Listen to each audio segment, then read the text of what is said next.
તો આપણે આવી ગયા ગજીપો બનાવવા રાધનપુર સોસાયટી ગજીપો મારે નહીં વિષ્ણુભાઈ ગજીપો 3 વાગે પતી જાય એમ ને હા છે અમારો ફૂમતાજી કારીગર શું કહેવા માંગો લાઈક કરો ને સબસ્ક્રાઇબ કરો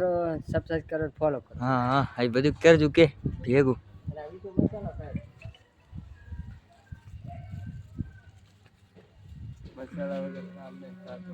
અમે ચી માં છે શું કેવા